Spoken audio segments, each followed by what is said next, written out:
నమస్తే. సో మీరు రైటర్ గాను, ఫిలాసఫర్ గాను అండ్ ఆర్టిస్ట్ గాను you have a lot of good name. So బయట చాలా మంచి పేరు ఉంది.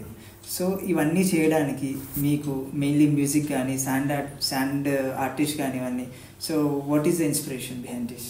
ఏమీ లేదు ఇన్స్పిరేషన్. ఓకే, ఊరికి ఏదో ఒకటి చేయాలి కదా, అంతే. ఓకే, నిర్మించకపోయినా పర్లేదు, కూల్చకని ఒక స్టేట్మెంట్ ఉంటుంది. అంటే నా వల్ల ఎవరికి ఉపయోగం లేకపోయిన పనులు నష్టమైతే లేదు. నా ఎగ్జిస్టెన్స్ వల్ల ఈ భూమికి కానీ, ఈ సమాజానికి కానీ, నా కుటుంబానికి కానీ, నా స్నేహితులు కానీ నష్టం జరగలేదు. నేను అంత ఎరుకలో ఉన్నా. ఒక్కరికి కూడా ఇప్పటివరకు నా వల్ల మనసు బాధ కలగలేదు. అలా కలిగిందని తెలిస్తే నిర్ద్వంద్వంగా క్షమాపణ చెప్తాను. అవసరమైతే అందరి ముందు కాళ్ళు పట్టుకుని మరి క్షమాపణ చెప్తాను. దానివల్ల ఒక మనిషి నిలబడుతుంది, ఒక మనసు నిలబడుతుంది. అనవసరంగా ఆర్భాటాలకి నాకు తెలియదు. నిజంగా వసుదైక కుటుంబంలో నేనున్నాను. సమస్త మానవ జాతిని నా వాళ్ళు అనుకుంటున్నా. సరే, నా మానవ జాతికి ద్రోహం చేసేవాళ్ళు వసుదైక కుటుంబంలో ఉండాలి అని అంటే నా భూమికి నాశనం చేసేవాడు, అట్లాంటి వాళ్ళని నేను ఐ డోంట్ ఈవెన్ కేర్. నేను చెప్పేది జెన్యున్గా జీవించే వాళ్ళంతా నా కుటుంబం అంతే. మిగతా దొంగ నాకొకరితో మనకు పని లేదు. అట్లాంటి వాళ్ళని అవసరమైతే కాళ్ళు ఇరగొట్టాల్సిన బాధ్యత కూడా ఉంది. అట్లా చేయడానికి మా బ్రదర్స్ ఉన్నారు, మా సిస్టర్స్ ఉన్నారు, మా గురువులు ఉన్నారు, వాళ్ళు చూసుకుంటారు. అవసరమైతే మేము చేవేస్తాం. సో చాలా మంచిగా చెప్పారు. అంటే మూలకు కూర్చొని చేత కాకుండా లేవు, పూర్తి శక్తివంతంగా ఉండి. దీనికి ఎట్లా ఎగ్జాంపుల్ చెప్తా అంటే, ఎవడికి సంయమనం ఉండాలి అనే దానికి ఒక సంయమనంతో ఉన్న వ్యక్తి పెయింటింగ్ ఏమని రాజు అడిగాడంట. చాలా మంది వేశారు. ఒక బుద్ధుడు బొమ్మ వేసాడు, ఒకడు భార్యాభర్త కలిసి వండుకొని తింటున్నది వేసాడు. ఒక్కడు వేసిన పెయింటింగ్ అందరిని ఆశ్చర్యపరిచింది. ఏం వేశాడంటే, వాడు ఫిరంగి పక్కన ఉన్నాడు, వాడికి బుల్లెట్ తుపాకు కూడా ఉంది, వాడు హాయిగా ఇట్లా కూర్చొని చదువుకుంటున్నాడు. అది సంయమనం అంటే. వాడు ఒత్తితే ఊరే నాశనం అవుతుంది. అట్లాంటి వాడికి ఉండాలి సంయమనం. సో తుపాకున్నవాడే చాలా బాధ్యతగా ఉంటాడు. ఏమి లేనివాడు అంటే ఎగురుతాడు, దుంకుతాడు. వాడి దగ్గర చంపే ఆయుధం ఉంది, స్టిల్ అతను వాడు ఇష్టం ఉండదు. వాడు తను తాను వాడు ఒత్తడానికి ఇష్టపడ్డు. ఎప్పుడో ఒకసారి ఇక వేరే ఆప్షన్ లేదన్నప్పుడు. అట్లా మన సనాతన ధర్మంలో కూడా దేవీ దేవతల దగ్గర ఆయుధాలు ఉందంటే ఎప్పుడు వాడరు. వాడు ఉత్తుత్తగానే తీసి వాడే టైప్ కాదు. కానీ ఇంకా చివరి అవకాశం, మాటతో వినలేదు, చెప్పినా వినలేదు, వేరే వాళ్ళతో చెప్పించినా వినలేదు, ఏం పెట్టినా వినలే వాడు. మన పేషెన్స్ ని ఏదైతే సంయమనం అన్నారో దాన్ని టెస్ట్ చేసే సిచ్యువేషన్ వచ్చింది. అయిపోయింది ఇంకా. అప్పుడు ఒక్కసారి ఇట్లా గీక్కొని ఇంకా వాడి వేస్ట్ ఎగ్జిస్టెన్స్, వాడు ఏ విధంగా పనికిరాడని తెలుసుకొని అట్లా. ఇప్పుడు మన యుద్ధాలు కానీ, లేకపోతే ఇప్పుడు భీమాంజనేయ యుద్ధము, లేకపోతే రామాంజనేయ యుద్ధము, ఎందుకు కొట్లాడుతున్నారు? థాట్సే కదా. ఆ మొండిపట్టు వచ్చేసింది, ఫ్రిక్షన్ వచ్చింది. ఆ యుద్ధం ఎక్కడ ఎండ్ అవుతుంది? తిరిగి మళ్ళీ తెలుసుకున్నారు, ఇదంతా అనవసరం తెలుసుకున్నారు, క్షమాపణ చెప్పారు, ఒకరినొకరు మళ్ళీ రీకన్సిల్ చేసుకున్నారు. అట్లా అయితే ఓకే. కొందరు అస్సలు ఎనికి తగ్గలే, 100 తప్పులు శశిపాలుడు తీసేశారు అంటే వాడిని చాప్టర్ క్లోజ్ చేసేసారు అంతే. సో అన్న, ఇది బేసికల్లీ స్టోరీస్ అయితే ఏవైతే రాస్తున్నారో మీరు, ఒక్కొక్క బుక్ లో ఒక్కొక్క స్టోరీ ఉంటుంది. స్టోరీలు ఉండదు. స్టోరీ ఐ మీన్ మీరైతే రాస్తున్నారో లైఫ్ యొక్క సింపుల్ ట్రూత్స్ రకరకాలుగా వ్యక్తం పరిచే ప్రయత్నం. రకరకాలుగా ఏ రకరకాలుగా ఏ కోణంలో చెప్పలేము మీరు ఆలోచించి రాస్తున్నారు. ఇప్పుడు భూసారాన్ని రకరకాల ఫ్లవర్స్ వ్యక్తపరుస్తుంది. అట్లా ఈ జీవితం యొక్క మూల తత్వాన్ని నేను అక్షరాల్లో వ్యక్తపరిచే ప్రయత్నం చేస్తున్నా. End of the day I may be A failure, అది కాదు ఇంపార్టెంట్. నా ప్రయత్నంలో మాత్రం నిజాయితీ ఉంది. నేను ఒక బుక్ రాస్తున్నా, కోట్స్ ఆఫ్ మిషన్, ప్రపంచంలో ఉన్న గ్రేటెస్ట్ ఫిలాసఫర్స్. అంటే అంత చదివే ఓపిక సమాజానికి లేదు. పాపం రన్నింగ్ రేస్లో పడ్డారు. నా అదృష్టవశాత్తు నేను ఫస్ట్ నుంచి జీవన విధానాన్ని ఏర్పాటు చేసుకున్నాను. హాయి ఇంట్లోనే ఉంటా. మా కన్నమ్మ కూర్చున్న కుర్చీలో అక్కడే పడుంటా నేను. నిజానికి ఆ కుర్చీ పెరాలిసిస్ వస్తే కొనుక్కుంటారు, అది ఎప్పుడే కొనుక్కున్నా, అలవాటు చేసుకుంటున్నా. సో ఎప్పుడు నెగిటివ్ కాదురా ప్రవీణ్, పాజిటివ్గా చెప్తా. అంటే నేను హాయిగా సర్వశక్తిమంతుడిగా ఉండి మూలకున్నాను. చేతగా కాదు, ఇక్కడే ఉండి అన్ని పనులు చేస్తున్నా. నా కుటుంబాన్ని చూసుకుంటున్నా, నా చుట్టుపక్కల ఎవరైనా వస్తే వాళ్ళకి కావాల్సింది చేస్తాను, ఎవరు వచ్చినా కలుస్తాను. పొద్దున ఎట్లుంటుందో రాత్రి పడుకునే వరకు నేను అట్లాగే ఉంటాను. ఎందుకంటే నా మనసులో స్ట్రెస్సే లేదు. శారీరకంగా ఉండే అలసట్లు ఉండొచ్చు ఎవరికైనా, కానీ మానసికంగా జీరో. ఎందుకంటే మనసే లేదు, మూమెంట్ ఉంది, ఏదో జరుగుతుంది. ఇప్పుడు కోర్ట్స్ ఆఫ్ మిషన్ బుక్ రాస్తున్నా. ఆ పుస్తకంలో ఏంటి, దాదాపు 75 మంది రియల్ ఫిలాసఫర్స్, అంటే ఊరికి ఆలోచిస్తూ జీవించిన వాళ్ళు కాకుండా వాళ్ళ జీవితాన్ని అనుభవించి పలవరించిన ఒక statement. Example Ralph Waldo Emerson. మీరు ఇందాక ఒక స్టేట్మెంట్ అన్నారు, వాళ్ళ జీవితంలో అది జరగవచ్చు, జరగకపోవచ్చు. అందుకే కష్టం పుస్తకం రాయడం. ఇప్పుడు నేను ఆ ఫిలాసఫీలని చదివి అధ్యయనం చేసి నిజంగా ఎవడైతే అనుభవించి చెప్పినట్టు నాకు అనుభూతి కలుగుతుందో, మీకు అనుభూతి కలుగుతుంది కదా, తెలిసిపోతుంది. అది ఎట్లా తెలుస్తుంది? అది కొంచెం అనుభవంలో తెలుస్తుంది. ఇప్పుడు నేను వైలిన్ నీకు వచ్చంటే వచ్చాను అన్నావు అనుకో, ఇట్లా నీకు ఇచ్చిన తర్వాత నువ్వు పట్టుకోవడంలో తెలిసిపోతుంది నాకు. నువ్వు వాయించక్కర్లేదు, the way you hold that shows. ఇప్పుడు ఒక పిల్లవాడికి ప్యాంట్ వేసుకోవడం వచ్చా అని అడుగు, వాడు ప్యాంట్ వేసుకొని బిగిన్ చేసి తెలిసిపోతుంది నీకు వాడు వేసుకోవడం వస్తుందా రాదా అని. వేసుకోవడం వస్తా రాదా అని ఫస్ట్ స్టెప్లో తెలిసిపోతుంది, ఇఫ్ యూ నో దట్. గంట సేపు నువ్వు టెస్ట్ చేయాల్సిన అవసరం లేదు. సో అది అనుభవానికి సంబంధించిన విషయం, అనుభవానికి సంబంధించిన విషయం అనుకుందాం. ఇప్పుడు డాక్టర్కి పట్టుకుంటే ఎట్లా తెలిసిపోతుంది, తెలుస్తుంది. సరే 100% తెలుస్తుంది అని గ్యారంటీ లేదు. పల్స్ చూసినా కూడా ఆ తర్వాత వాడు పల్స్ ఆగిపోవచ్చు ఫర్ సమ్ రీజన్. సో ఇప్పుడు ప్రపంచంలో ఉన్న గ్రేటెస్ట్ ఫిలాసఫర్స్ని చదివే ఓపిక అందరికి ఉందో లేదో, నాకు కొంత టైం ఉండి నేను చదివాను. సో ఇప్పుడు నా వల్ల కాంట్రిబ్యూషన్ ఏంది, ఇప్పుడు వాల్ట్ విల్ట్మన్ రాసినటువంటి మొత్తం ఫిలాసఫీని, లేకపోతే రాల్ఫ్ వాల్డో ఎమర్సన్ చెప్పింది అంతా చెప్పాలంటే అయ్యే పని కాదు. అందుకని వాళ్ళ జీవితంలో ఉన్న ఒక బెస్ట్ స్టేట్మెంట్, అది వాళ్ళు అనుభవించింది, నీకు ఉపయోగపడుతుంది అని అర్థం చేసుకుంటే. వాళ్ళ అనుభవాన్ని మీరు ఆ పుస్తకం రూపంలో అనుభవించి చెప్పింది స్టేట్మెంట్, నేను దాన్ని కరెక్ట్ అయిన స్టేట్మెంట్, ఇది మానవ జాతికి ఉద్ధరణకు ఉపయోగపడుతుంది. ఒకవేళ నువ్వు సమస్యల్లో ఉంటే ఆ 75 కొటేషన్స్ చదివితే, ఆ 75 కొటేషన్స్ వల్ల 75 మంది గ్రేటెస్ట్ ఫిలాసఫర్స్ పరిచయం అయ్యారు, వాళ్ళ యొక్క జీవన విధానం పరిచయం అయింది, వాళ్ళ కోర్ పరిచయం అయింది. If you read Ralph Waldo Emerson, అది అనంతమైన విస్తృతమైన ఫిలాసఫీకి ఆయన ద్వారం ఓపెన్ చేసిండు. నువ్వు ఎట్లా చదువుతావు, you need lot of time. ఇప్పుడు అదంతా పక్కన పెట్టు, అట్లీస్ట్ ఆ ఒక్క పేజ్ చదివితే ఎసెన్స్ తెలుస్తుంది. ఒక్క మెతుకు పట్టుకుంటే మనం అన్నం అంతా ఉడికిందా లేదా అంటే అట్లీస్ట్ ఓహో ఇతని ఫిలాసఫీ ఇలా ఉందన్నమాట, సరే వాల్ట్ విట్మాన్ ఇట్లా ఉందన్నమాట, గైడే ముపాసది ఇట్లా ఉంది, ఓకే కార్ల్ జంగ్ ఇట్లా చెప్పాడు, లేకపోతే మాస్టర్ సుజుకి ఇట్లా చెప్పాడు, లేకపోతే చువాంగ్సు ఇట్లా అన్నాడు, మార్పా ఇట్లా అన్నాడు, ఓషో ఇట్లా అన్నాడు. సద్గురు స్టేట్మెంట్ కూడా యాడ్ చేసిన.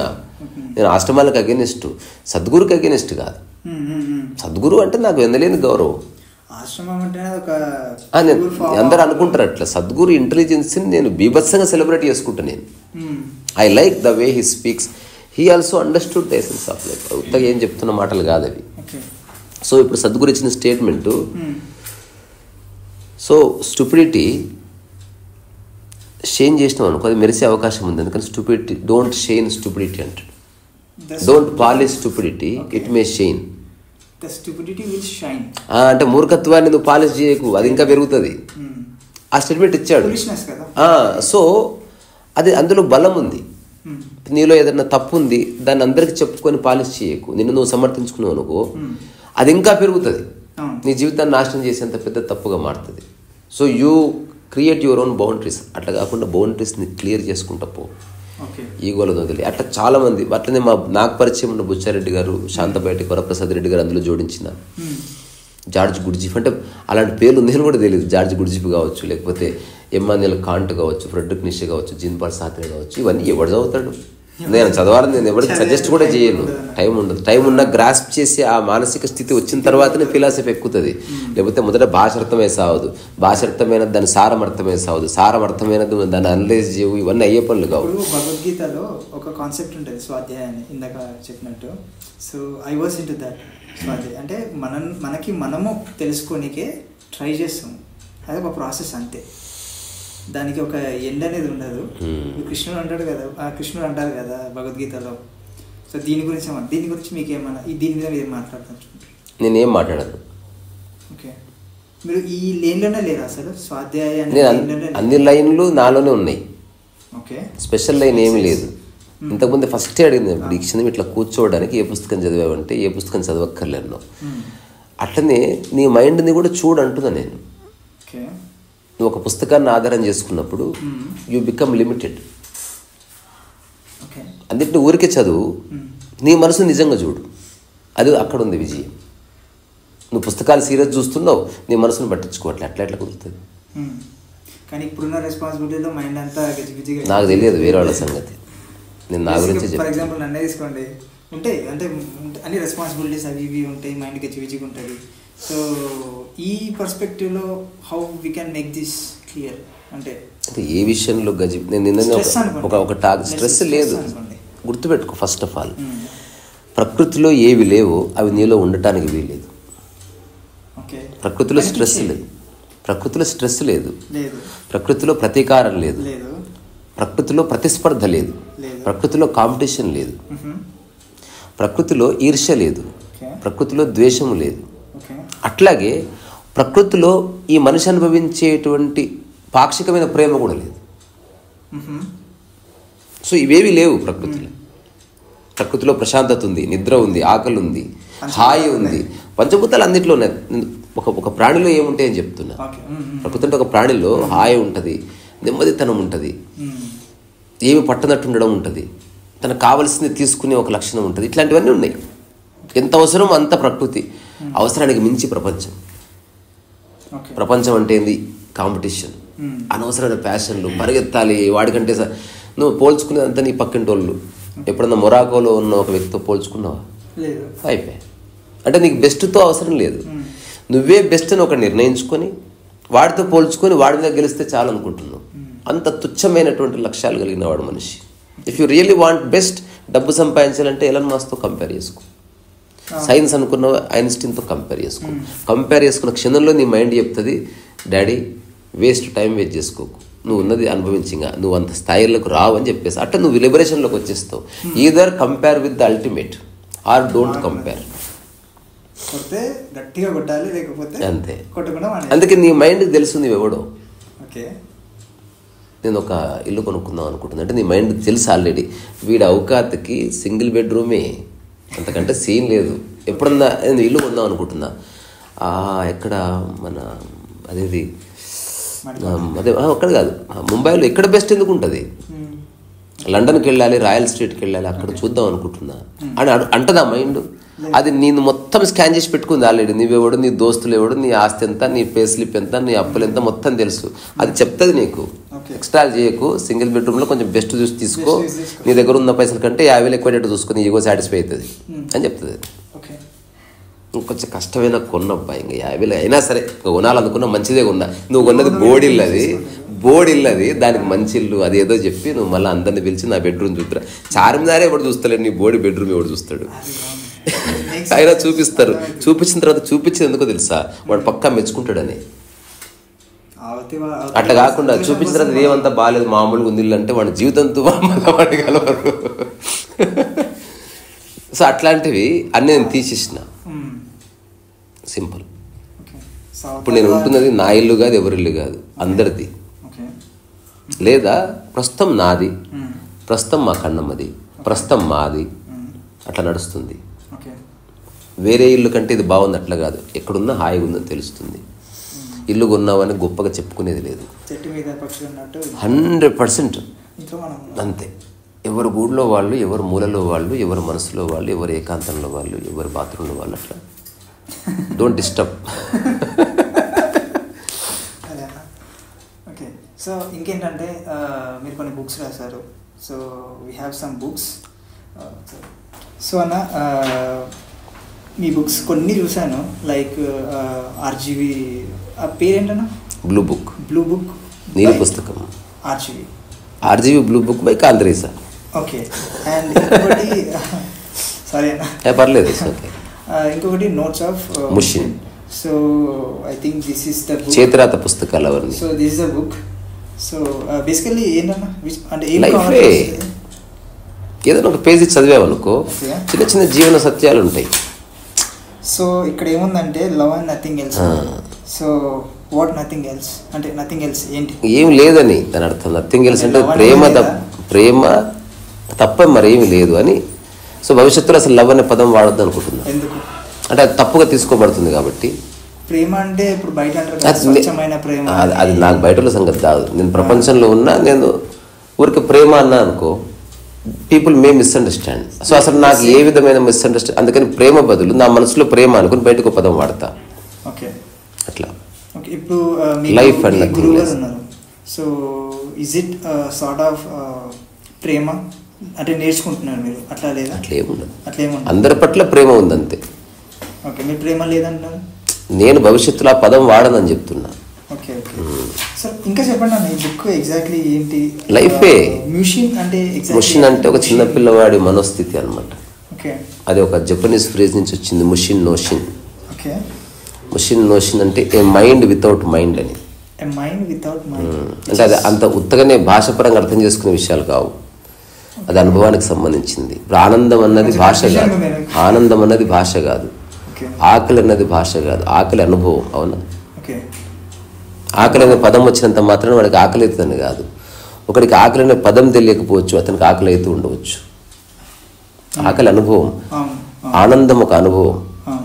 అట్లనే నీ ప్రశాంతత కూడా ఒక పదం కాదు, అది ఒక అనుభవం. అట్లా ముషిన్ అనేది కూడా ఒకనొక అనుభవించే స్థితి, అనుభవైతేక్యమైన స్థితి అనమాట. అంటే something you experience rather than use it just as a word. చిన్నపిల్లాడి మనసు చంచలంగా లేదు, అస్సలు ఉండదు. చూడలేదు మనం ఎప్పుడు.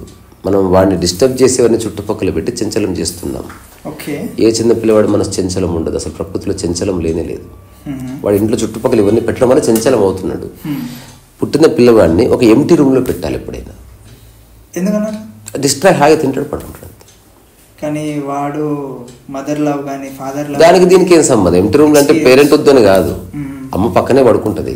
నేను చెప్పేది టీవీ, ఫ్రిడ్జ్ చేతికి అంది అమ్మ ఒకటే నోట్లో పెట్టుకుంటాడు వస్తువులు. నోట్లో పెట్టే వస్తువులు ఆడ పెట్టకూడదు నువ్వు. అసలు ఆ ఇంట్లో వస్తువులే ఉండొద్దు వాడు ఉన్న ఇంట్లో. వాడు గోడలకంతా బెడ్ కట్టాలి, నేల మీద ఒక బెడ్ ఉండాలి. వాడు అటు దొర్లిందా, ఎటు ఎగిరిందా, ఎటు పడినా చేతి తిరగవు, దెబ్బలు దాకవు. పేరెంట్స్ చేయవలసింది అది, అన్కాన్షియస్ పీపుల్. సో అందుకని ఆ టాపిక్ వదిలిద్దాం, మనోభావాలు దెబ్బతింటాయి. సరే అన్న, ఈ బుక్లో ది బెస్ట్ లైన్ అట్లేం ఉండదు, అన్నీ బెస్టే. ఒక్కటి చెప్పండి. అట్లేం చేయదు, నువ్వు ఏదైనా పేజ్ నెంబర్ చెప్పు, అదే బెస్ట్. నువ్వు చెప్పు పేజ్ నెంబర్, నేను చెప్తా, నేను తీస్తా పేజ్. 37.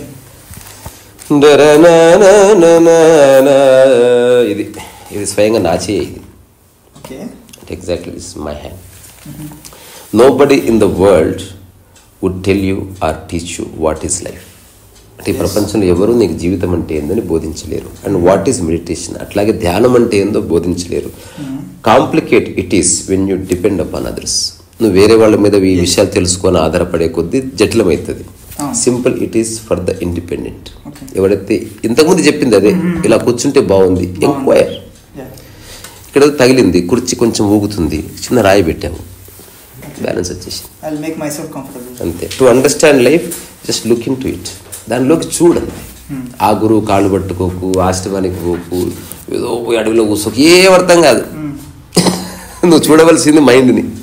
ప్రయాణం చేస్తే బస్సు ఊగితే నీ మైండ్ ఏదో ప్రశాంతం, బస్సు ఆగగానే హోటల్కి పోగానే మళ్ళీ దమాక్ ఖరాబ్ అవుతుంది, అక్కడి నుంచి ఇంకో ఊరికి వెళ్తుంది. ఇది కాదు చేయవలసింది. ఎట్లా ఉందంటే, ఒక వ్యక్తి సాక్స్ వేసుకున్నాడు, అది కంపు కొడుతుంది. అతను ఊళ్ళు దాటి వెళ్తున్నాడు, ఎక్కడికి వెళ్ళినా కంపు కొడుతుంది. దేవాలయాలకు కూర్చో అయినా కంపు కొడుతుంది. నువ్వు మార్చవలసింది దీన్ని, ఊర్లను కాదు. అంతే. ఓకే, ఇంకొక బుక్ వచ్చేసి ఇది RGV the blue book. So this is the book.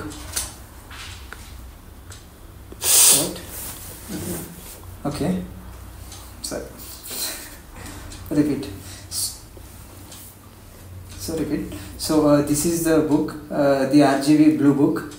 So same ఇది అన్న రాశాడు. అన్న ఇది ఏంటన్నా నాకు అర్థం కావట్లేదు. ఇక్కడ ఆర్జీవి గారు ఉన్నారు, ఇది బుద్ధుడు సింబాలిక్ అబ్బా. సినిమా పోస్టర్ ఉంటుందా అట్లా, అంటే నేను అట్రాక్ట్ చేయడానికి వేసింది. బుద్ధుడు ఏం కాదు, అది అటువంటి విగ్గు పెట్టుకున్నాడు. అంటే ఇప్పుడు ఇది క్లోజ్ చేసి ఎవరినైనా ఇది ఏంటి అని అడిగితే బుద్ధుడు అని చెప్తారు. ఎందుకు? మంచి ఐడియా అన్న, ఎవరిని అడక్కు. సపోజ్ మీరు ఈ బుక్ ఎవరన్నా వచ్చేసి తీసుకుంటారు, కొనుక్కుంటారు, ఎవ్వరు అడగారు నన్ను. నువ్వు నాతో వారం రోజులు ఉంటే తెలుస్తుంది. ఇక్కడ వచ్చిన తర్వాత మైండ్ కంప్లీట్గా స్విచ్ ఆఫ్ అయిపోయి జస్ట్ ప్రశాంతంగా ఉండి వీళ్ళకి నిద్రపోతారు. ఊరికి పిచ్చోళ్ళలాగా కూడా చూసి వెళ్ళిపోతారు. ఏముంది అడగడానికి. కానీ ఆర్జీవీని పెట్టారు, okay that make sense. But ఇది ఎందుకు పెట్టారు? లైక్ ఆ క్షణంలో ఏదో అనిపించింది, అంటే చెప్పడం కష్టం. అంటే ఇది టీజర్ లాగా ఒక వ్యక్తిని ఇందులో ఏదో ఏమనిపించింది అంటే బుద్ధుడిది ఉంటది కదా, అది ఫేస్ తీసేసి ఆర్జీవీ గారి బొమ్మ పెట్టిరు అనిపించింది. అట్లేం లేదు. ఓకే ఓకే సినిమా వ్యాడు కాబట్టి సినిమా గెటప్ వేసాను అనుకోరాదు, అంతేలే, అంతకుమించి ఏముంది. ఇప్పుడు సీనియర్ ఎన్టీఆర్ ఫోటో రాముడు లాగా ఉంటుంది, రాముడు కాదు కదా, నువ్వు ఆరాధించిన కాదు కదా, అట్లయినా బుద్ధుడు ఎట్లయితాడు? నేను చెప్పాలనుకుంటుంది ఆర్జీవీనే కాదు, ఈ ప్రపంచంలో ఉన్న ప్రతి మనిషి జన్మతః బుద్ధుడే అని చెప్పాలనుకుంటున్నాను. ఓకే, ఈ బుక్ మీద ఆర్జీవీ గారిని తీసుకున్నారు, సో ఎందుకు తీసుకున్నారు? ఇంకా అది పెద్ద ఫిలాసఫీ, అది చెప్పడం కష్టం. అంటే మనతో పాటు జీవించే ఒక వ్యక్తి ఒకటే అంశం నాకు ఆకర్షణీయంగా అనిపిస్తుంది ఈనాటికి, మిగతా అంతా పెద్ద పట్టించుకోను. రెండో అతని వల్ల నాకు ఏదో బెనిఫిట్ ఓరియంటెడ్గా రాసింది కాదు. నాతో పాటు ఈ సమాజంలో కాంటెంపరీ మ్యాన్ అతను, ఆ గౌరవంతో అంటే నా యొక్క సమకాలీనుడు. ఇప్పుడు వాల్ట్ విల్ట్మన్ లేకపోతే రాల్ఫ్ వాల్డో, రమణ మహర్షి, వాళ్ళు ఎప్పుడో గతించిపోయిన వాళ్ళు. మనతో ఉన్నవాళ్ళు కాస్త క్రియేటివ్ ఎవరు బతికారని చూస్తే తగిలేడు. దానికి ఏకైక కారణం, ఇది కూడా నువ్వు పట్టుకోవాల్సిన విషయం, ఎవరైతే సక్సెస్కి ఫెయిల్యూర్కి అతీతంగా పనిచేస్తారో they have a good mind. అదొక్కటే చూస్తాను నేను ఎవరైనా. నా దగ్గర వచ్చిన మనిషి నేను ఫస్ట్ చూసేది ఒక్క అంశమే, is he beyond success and failure? It means he understood something very interesting. ఇప్పుడు తెలియదు అంటే ఇంటర్వ్యూ చేసే మూడ్లో ఉన్నావు, నీ మాటలు అది ఊరికి అడుగుతున్నావా లేకపోతే నీ మధ్యలో ఏదైతే కన్వర్జేషన్ క్యారీ అయిందో అది నేను నార్మల్గానే అడిగినా. సో ఆ సిచ్యువేషన్ వచ్చింది కాబట్టి నీకున్న చిన్న చిన్న జీవిత లక్ష్యాలు ఓకే ఎలాంటివి అయి ఉండొచ్చు అది చెప్పడం కష్టం. కొంచెం ఆర్థికపరమైన ఉన్నాయి, ఓకే అది కూడా నాకు అనిపిస్తుంది. అట్లా నాకున్నది ఒకటే ఒక్కకోలన్న ఫిట్నెస్, అంతే. హెల్తీగా ఉంటే ఎవ్రీథింగ్ విల్ బి గుడ్. ఇందాక మీరు అన్నట్టే హెల్త్ మంచిగా ఉంటే మిగతా అన్ని మంచిగా ఉంటాయి. రోజు గడిసే పైసలు ఉంటే చాలా మంది దగ్గర, మిగతా మనకి ఏం అవసరం లేదు. అది ఇప్పుడు అట్లుంది, జీవితకాలానికి థాట్ రావాలి. జీవితకాలం గురించి చెప్తున్నాను. సో హెల్త్ ఈజ్ వెల్త్ కదా. మీరు ఒక 50 సంవత్సరాల దగ్గరికి వెళ్ళారు అనుకోండి, అప్పుడు మీరు ఫిట్ లేకపోతే, 60 సంవత్సరాల క్రితం ఫిట్ లేకపోతే ఒక మనిషి హెల్ప్ చేయాల్సి వస్తుంది మనకి. అవును. సో ఇదేంటన్నా వై ఐ చూస్ వర్మ? ఇంకా చదవాలి. ఇప్పుడు నేను పుస్తకం రాసింది ఏం చెప్పకూడదని, అందుకని నువ్వు వీలైతే బుక్ చదవమని చెప్పు, అక్కడితో వదిలేయి. ఎందుకంటే నేను దాని గురించి ఏం చెప్పినా మనం ఆథర్ని అయిపోయినా ఇంకా మళ్ళీ స్పీకర్ని అవ్వాల్సి వస్తుంది. ఏది రాసిందే చెప్పకూడదని. అందుకని నువ్వు చదివిన తర్వాత ఎప్పుడైనా దీని గురించి ఎక్స్క్లూజివ్గా నీతో మాట్లాడతా, ఎక్స్క్లూజివ్గా ఆర్జీవీ గురించి. అప్పుడు ఏమవుతుంది, నేను అనుకున్నది సమగ్రంగా చెప్పొచ్చు. అట్లా ఇప్పుడు ఏం చెప్పినా అది సగం సగమే వస్తుంది, తప్పుగా అర్థం చేసుకోబడుతుంది. ఒకటైతే చెప్తున్నాను, ఆయన పుస్తకం రాయకముందు కానీ, రాస్తున్నప్పుడు కానీ, ఆయన కలిసినప్పుడు కానీ, ఆయన ఇనాగ్రేషన్ చేస్తున్నప్పుడు, ఇప్పుడు కానీ నేను ఏమీ ఆశించడం లేదు అతని నుంచి. అంటే అందరూ అనుకున్నారు అవకాశాల కోసం ఇది ఒక స్టెప్పింగ్ స్టోన్గా ఇతను వాడుకుంటున్నట్టున్నాడు. అటువంటిది ఏమీ లేదు. అవి పోయింది అదంతా. ఒక 6 నెలల్లో అందరు మర్చిపోయారు, ఓహో వీడు అప్పుడు దరిద్రుడు ఇప్పుడు దరిద్రుడు, నా గురించి ఐడియా వచ్చేసింది అట్లా. సో అట్లాంటిది ఏమీ లేదు, అదొక్కటి అర్థం చేసుకో అంతే. అంటే ఇది ఓన్లీ ఫిలసాఫికల్గా ఒక ఎక్స్ప్రెషన్ అంతే తప్ప ఇది బెనిఫిట్స్ కోసం చేస్తాము కాదు. ఇప్పుడు నా పుస్తకాలు ఏవి నిజంగా నా దగ్గర బెనిఫిట్స్ కావాలంటే నేను రియల్ ఎస్టేట్ చేస్తా, పుస్తకం రాయను. If really want to make money, why should I waste my time in writing a book?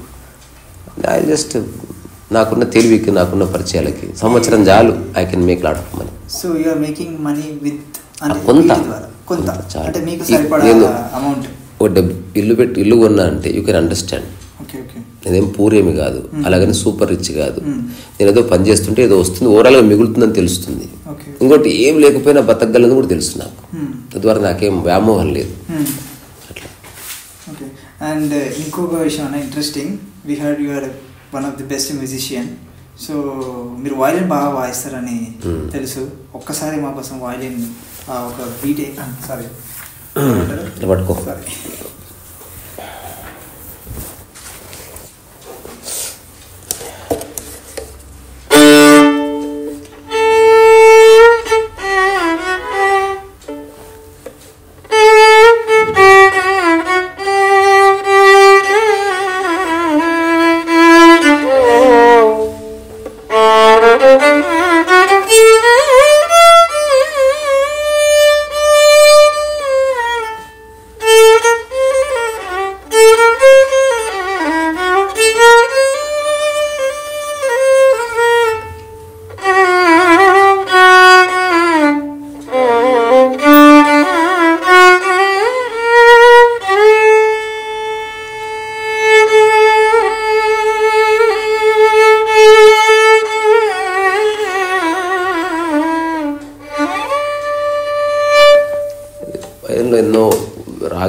తెలియకుండా ఏం చెప్పినా కాదు, రాగం.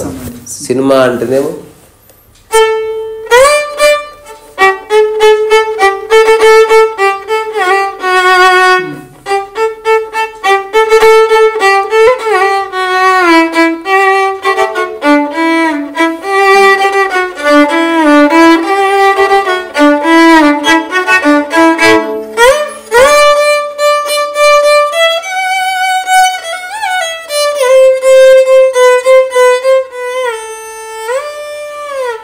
అట్లా పాటలు మస్తు. ఇంకా ఏ పాట అన్నా వాయించుకోవచ్చు.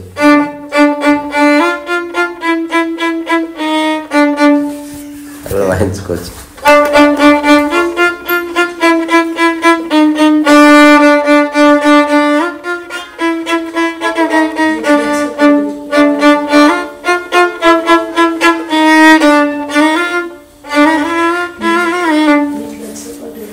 ట్రై చేస్తా, రాకపోతే రాలేదు. ఇది గీతా గోవిందంలో ఒక సాంగ్ ఉంటుంది అన్న, ఇంకేం కావాలి.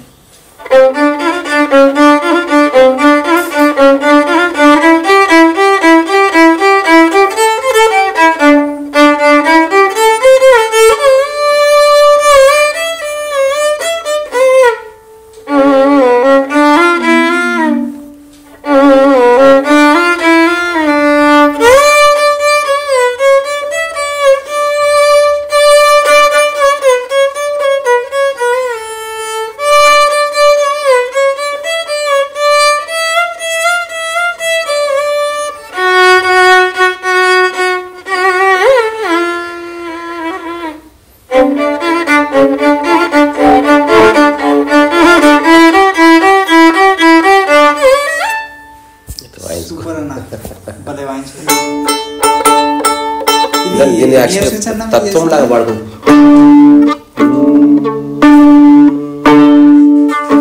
దేవుడిది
లాస్ట్ మా కన్నం మచ్చా వేసేది.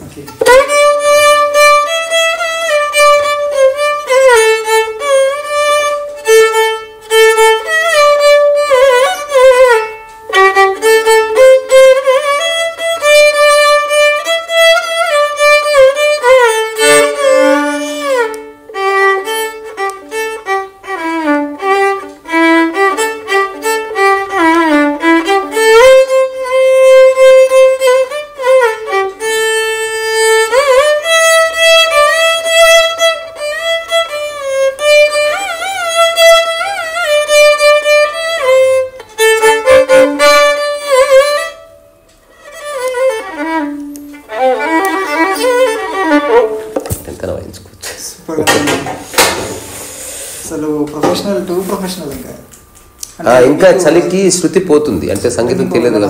ఇట్లా మ్యూజిషియన్స్ లాగా ఆఫర్స్ గాని అంటే నేను తీసుకున్నాను. నేను ప్రపంచం నుంచి బయటపడ్డా. నెక్స్ట్ నేను మ్యూజిక్ చేసిన అందులోకి వెళ్ళదలుచుకోలేరు మీరు. నా సినిమా నేనే తీసుకుని నా పాట నేనే పాడుకొని ఎవరు పాడితే వాళ్ళతో పాడిస్తా. అంటే సక్సెస్ లేదు, ఫెయిల్యూర్ లేదు. చెప్పినా కదా ఫస్టే, నీ వల్ల ఎవరికైనా నష్టం జరుగుతుందా చెక్ చేసుకో. నేను ఇక్కడ కూర్చుందా, ఈ కుర్చీ కింద ఎవరైనా చేయి ఉందని తెలిసిన తర్వాత కూడా కూర్చో. తెలియకుండా ఒక్కొక్కసారి తప్పు జరగవచ్చు నా వల్ల కూడా. నాకు నిజంగా ఎప్పుడైతే నాకు స్ట్రైక్ అయిందో ఆ క్షణమే నేను వాళ్ళకి నిర్ద్వందంగా సారీ చెప్పినా నేను మళ్ళీ ఎప్పుడు చేయలేదు. At least I tried my level best. Because ఈ భూమి మీద ఉన్నది నేను అందరినీ డిస్టర్బ్ చేయడానికి కాదు. అంటే మన సనాతన ధర్మం యొక్క కోర్ అది. సర్వప్రాణి సమానత్వం ఉంది. అట్లాగే అన్ని ప్రాణులు నువ్వు ఉన్నావని చెప్తుంది, అన్ని నీవై ఉన్నావని చెప్తుంది, నీ ధర్మం నువ్వు ఆచరించు అని చెప్తుంది, నిష్కామ కర్మ చేయమని చెప్తుంది. నీకున్న చిన్న చిన్న బాధ్యతలు పరిపూర్ణంగా ఫుల్ఫిల్ చేయి. తప్పి కట్టలు కట్టేదేం లేదు. చేసేది ఫస్ట్ మంచిగా చేయి. స్టీవెన్ స్పీల్బర్గ్ గురించి వచ్చింది. స్టీవెన్ స్పీల్బర్గ్కి ఆస్కార్ వచ్చిందంట జురాసిక్ పార్క్. చిత్త వాళ్ళమ్మ ఉదయం తలుపు తీస్తే చాలామంది వచ్చారు, మీడియా రిపోర్ట్ అంతా. చిన్న అపార్ట్మెంట్లో ఉంటారు వాళ్ళు. ఎందుకు వచ్చారు పొద్దున్నే అంటే, తెలియదా మీ వాడికి ఆస్కార్ అవార్డు వచ్చింది, ఏం బీక్ నుంచి వచ్చిందంటే, ప్రపంచంలోనే పెద్ద సినిమా తీసిండు తెలియదా మీకు అన్నదని అందరంట వాళ్ళంతా. వాడు ఉందా ముందు వాడి బెడ్రూమ్ చక్క పెట్టుకోమని అన్నదంట. సో ఇప్పుడు విషయం ఏంది, నువ్వు ఎవరెవరినో ఉద్ధరిస్తున్నావు, నీ ఇంట్లో ఉన్న వాళ్ళతో రెస్పెక్ట్గా మాట్లాడుతున్నావా, ఫిగర్ ఇట్ అవుట్.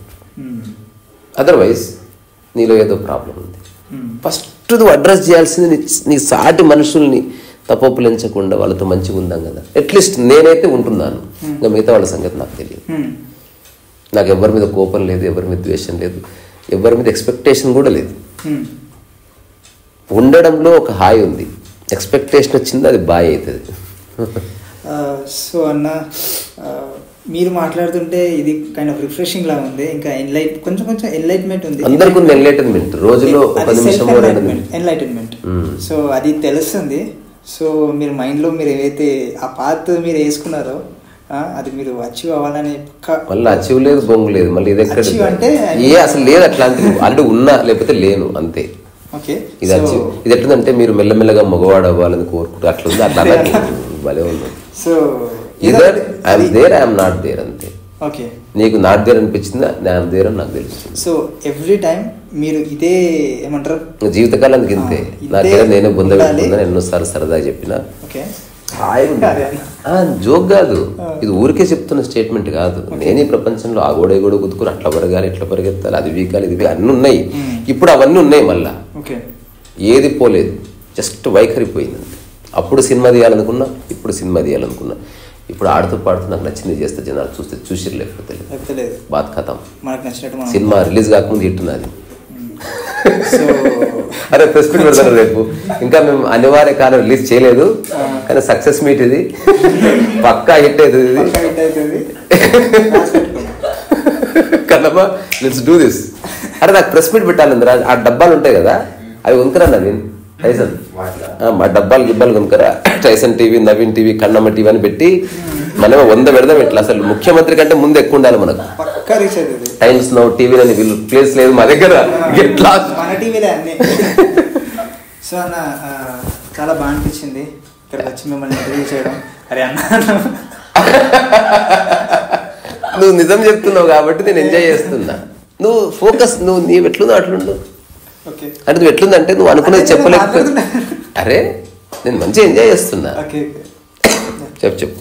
సో చాలా బాగా అనిపించింది అన్న, చాలా రిఫ్రెషింగ్ ఉంది అండ్ ఎంజాయ్ కూడా చేశాను. అండ్ తెలిసింది హౌ మనం ఎలా ఉండాలి, సో మన ధర్మాన్ని మనం ఎలా చేసుకోవాలో. సో మీ టైం మాకు ఇచ్చినందుకు చాలా థ్యాంక్స్ అన్న. చివరికి ఒక్క మాట చెప్పనా, ప్రపంచాన్ని ఉద్ధరించడం తర్వాత ముందు నీ బెడ్రూమ్ చక్క పెట్టుకో, నీ కిచెన్ చక్క పెట్టుకో, నీ ఇంట్లో ఉన్న నలుగురు ఎదురు ఫస్ట్ స్టార్ట్ చేయి ప్రేమించడం, వాళ్ళు చేసే చిన్న చిన్న తప్పులను అంగీకరించడం. ఆ తర్వాత అటువంటి మైండే ప్రపంచాన్ని మార్చగలుగుతుంది.